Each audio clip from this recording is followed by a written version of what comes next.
প্ৰসব কৰাৰ কি যে বেদনা, সেই বেদনাও তুমি যেতিয়া আমি প্ৰসৱিছিলো এটি মিঠা হাঁহিৰে আদৰণি জনাইছিলা। তোমাৰ আনন্দ যে তোমাৰ এটি সন্তান এটি ভূমিষ্ঠ হ'ল আৰু আমি কান্দি উঠিছিলো যে আমি তোমাৰ গৰ্ভৰ পৰা আঁতৰি আহিলো। আমাৰ মনত দুখ লাগিছিল। আই, মোৰ টান নৰিয়াটো তুমিয়েই উজাগৰি নিশাবোৰ কটাইছিলা। নিজে নাখাই নখনে থাকি তুমিয়েইতো আমাক খুৱাইছিলা। মোক প্ৰসৱ কৰা কিমান যন্ত্ৰণাৰ মাজতো, কিমান দুখৰ মাজতো আমাক আগবঢ়াই নি আজি এই অনুষ্ঠানৰ মাজেৰে আমাক চিনাকি কৰি দিছা। আই, তুমি যে মহান, তোমাৰ ওচৰত আমি চিৰৰে ঋণী। আইৰ সমান হ'ব কোন, নৈৰ সমান বব কোন। আমি যুৱবন্ধুসকলক নিজৰ নিজৰ মাতৃৰ দৰে সকলোৱে আমাৰ মাতৃ, সকলোৱে আমাৰ মাতৃ, সকলোৱে আমাৰ সন্মানীয়।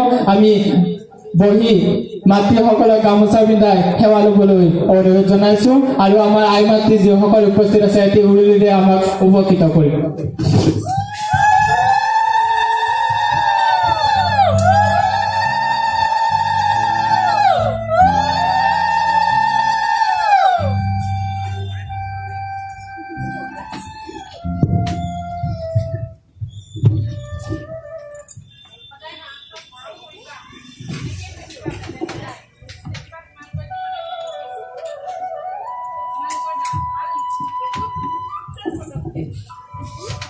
মাতৃৰ মমতা আজি এখন ফুলাম গামোচাৰে নিশ্চয় জুখিব নোৱাৰি। তথাপিও অকণমান আমাৰ প্ৰয়াস মাতৃৰ এই মহানতাৰ ওচৰত, মাতৃৰ সেই উদাৰতাৰ ওচৰত এখন ফুলাম গামোচাৰে ৰাইজৰ আগত অকণমান যদি সন্মান দি আমাৰ অকণমান হ'লেও ধাৰ খুজিব পাৰোঁ, সেয়াই অকণ চেষ্টা।